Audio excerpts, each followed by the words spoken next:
Any more questions from the audience? Sir, we've got one right back here.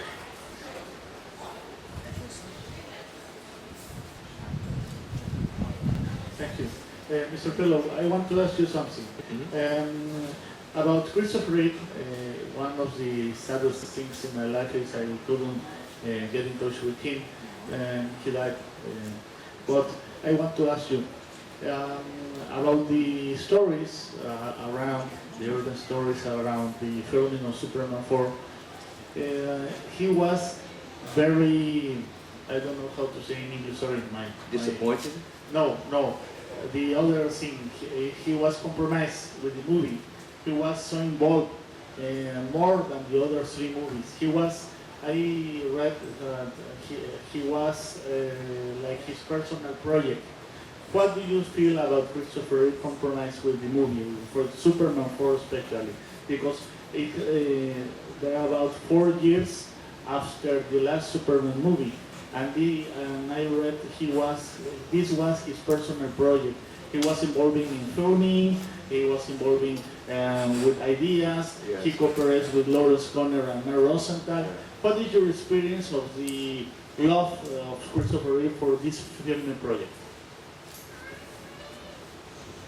On that subject, I have something to add. Yesterday, for the first time, I watched the commentary with Mark Rosenthal. I don't know if you've listened to it on the DVD, where you watch the film and actually he describes things. And there's amazing, there's so many things that I didn't know had gone on in that film. And when I listened to Mark speak about it, my daughter said, "He sounds bitter." I said, no, I used the word disappointed. I think they had such high hopes for it. They really wanted to address this idea of nuclear disarmament, and if it can be ended, why didn't Superman just end it? So this was a chance to do that. So I did feel he was very much involved. He shot all the second unit stuff, all the fight on the moon he shot. But now looking back, now kind of explains to me why at times he seemed a bit distant or would be irritated by things, knowing now that the budget had been cut in half.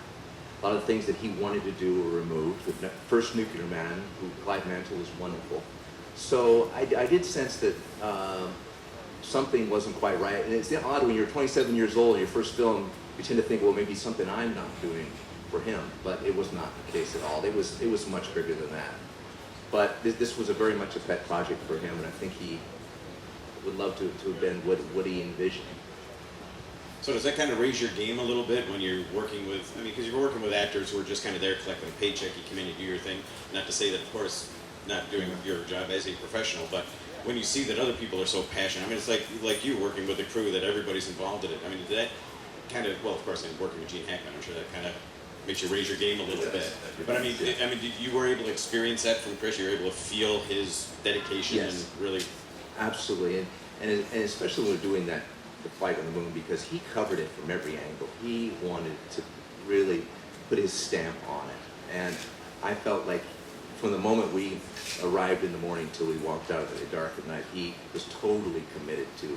You didn't see him going, leaving to go take a phone call or whatever. He was there behind the camera, looking through the lens. What are we getting here? How are we going to cut this? He was very much involved.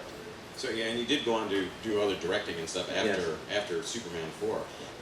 But a lot of times you'll get people who, because they've been on a show for a long time, or it's part of their contract, it's like, William Shatner getting to direct Star Trek 5 because Leonard Nimoy got to direct Star Trek 4, Sometimes it just kind of is an organic, well, we kind of got it, it's a gimme. But with the direction that Chris was doing on the scenes that he worked on, you really could tell that it was something that was important to him. Right? Very much. Very, very focused, very committed. He had built that character in many ways, Christopher as Superman, so he very much wanted to keep a level, a standard that you were used to seeing since he was a young man doing the first one. Mm-hmm. And the character of Superboy as well. He was actually, because Gerard was not a young fellow when he was doing the show. He looked great, of course. Yeah. But was there ever any talk during the course of the show where they maybe wanted to kind of bump him up into a Superman sort of thing, or was he just going to be Superboy? I really don't know how to answer that. I don't know if they, I mean, I think eventually, yeah, they wanted to bring it into Superman, but. Were there talks of, because at the time when the Chris Reeve films were going away, was there any talks that you ever heard of doing a sort of transition to film, taking No. these characters and putting them up there? No, Okay. no. I wish they would have, you know, but, yeah, no, they went right into Lois and Clark afterwards, so, yeah. Okay, any questions out here? Neil? He doesn't need a microphone, he's got a big mouth. Go ahead.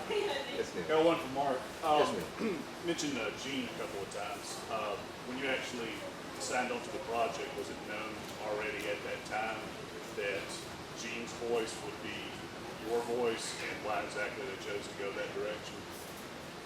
No, I had no idea. It was to this day, am not sure why they made that decision. I think my voice probably would have been adequate for the part of Nuclear Man. And in the decision, the choices they made, they decided to loop Gene's voice first, and then on the set, in front of the camera, I lip sync to it. So at times, I'm sure when you see the wooden look on my face, a lot of it is because it's a countdown, 3, 2, 1, ah, la, la, la, you know, kind of thing. Instead of the other way around, what you normally do, use your voice if they're not happy with it. But again, I didn't question any of these things. This is the direction you want to go, this is what you want to do, fine, whatever you want to do, I'm game for. But for the reasoning, I'm afraid I don't know. I'd love to ask Sidney Fury that question someday.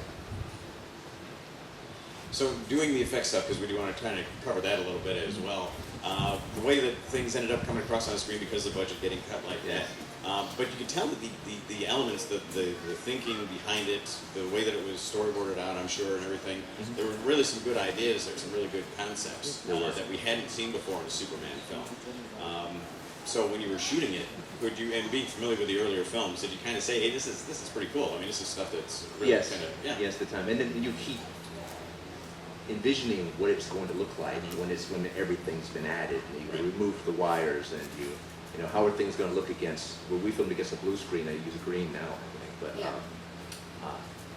yeah, it was certainly got to do a lot of exciting things and had to learn along the way. And I thank goodness for Christopher and a great flying crew. The crew that flew us had been within for the whole series, and they helped you to be better than you might have been because of their expertise with it. That was one thing I was always sad about. I never got to fly. I always wanted to fly. I'm like, come on, can't you just take me for a spin, really? Just one time around? But I never got the opportunity, but I watched him do it a lot. And you still wanted to do it after I still wanted to do it. Yes, I did. Okay, we're going to jump into the front row here. And then we'll get to you next, sir. Promise. This is really a question for Mark, but firstly, Tracy, don't feel bad. It took Tom Welling 10 years to figure out how to fly. Mark, I'm told that the concept for Superman 4 began when someone actually asked Chris, why doesn't Superman just go and solve the world's problems? And that was the nucleus out of which that movie grew. Yes. And yet, and as I recall, in that film, it actually turned out pretty well, even though there were some bumps along the way. And yet the Superman comic books right now are kind of dealing with the same subject, but in reverse, that, you know, he's been advised all along not to directly interfere with human affairs, and even when he does it in a small way, he showed up and just appeared at one of these freedom rallies in Iraq, I think it was. It leads to an international incident. Governments are drawing all kinds of conclusions, and it leads to him threatening to renounce his U.S. citizenship so that he won't be tied to any one area of government. So even just appearing leads to problems. In light of this, do you think people might look back on your movie with a slightly deeper feeling, firstly, and secondly, what is your opinion? Should Superman get involved in public affairs directly, or should he not? That's a good question. No pressure. No. There was softball. Wasn't he was also told not to change history or to affect history, and if you had somebody that was capable I think we're gonna have to muddle through this on our own. I think we're gonna have to. It's gonna get probably a bit more difficult before it gets better. And I think he'd probably sit back and say, you're gonna have. It's gonna have to get hard, and then you'll come out the other side enlightened. I think that's what Superman would say. Okay, and I told you I was going to let you. Okay, right over here. Hi, this question is for either of you or both of you. Do you guys, you've been affected by the shows that you've participated in, and do you have any Superman or Kryptonian keepsakes that you've kept with you since your time on the show or the movie? I have nothing. I gave away those great jackets for me, production jackets, but I gave them to friends and family. And when I go to visit my brother, he's a doctor in Austin, he's still got his hanging in the closet. But unfortunately, he's a lot skinnier than me, so it doesn't fit. And if I didn't put it on, it wouldn't look good. I did actually, this was another great thing about the show is they allowed us to, what they did really was after we wrapped a season, they would have an auction for the public. And they would auction off a lot of the clothes and memorabilia from the shows, but the cast and crew always got first dibs. So I did keep the one outfit from Darla Goes Ballistic. I kept the outfit and I brought it with me, and I'm actually donating it to the museum. So I'll be giving it to Jim. And they asked me, they said, well, you know, can you still wear it? And I said, well, I actually had a Sisterhood of the Traveling Pants moment. I put it on and it did fit. So I was like, so yeah, you'll be seeing it. I'm not sure exactly when they're going to put it in the museum, but I will be donating that. So, but that was the one thing I did get to keep. So, and the memories. Those will always be there. So Mark, you had one costume, but you had a lot of different outfits, I did. didn't you? Oh yes, yes. They made me so many different characters.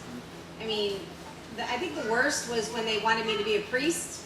In one episode, I was a priest, a nurse, and a stripper, and a nun, all in one episode. And I have to say the priest was the worst because they had to make me look like a boy, and that was no picnic. I won't go into detail. But I didn't breathe a lot that day. So, yeah. So how about wardrobe malfunctions for you? Did you have problems with the Nuclear Man costume at all? No, it was fairly comfortable. I mean, when I arrived, it looked totally different from what it became. I didn't really like the way it looked. It was more like a Superman outfit, the long sleeves, things like that. And I liked the idea more of gauntlets and sleeveless and that kind of thing. So you certainly didn't want to move much. Sit down somewhere and don't move. Don't wrinkle the cape. But I can't think of any real problems with it. It was actually a fairly comfortable outfit. Great.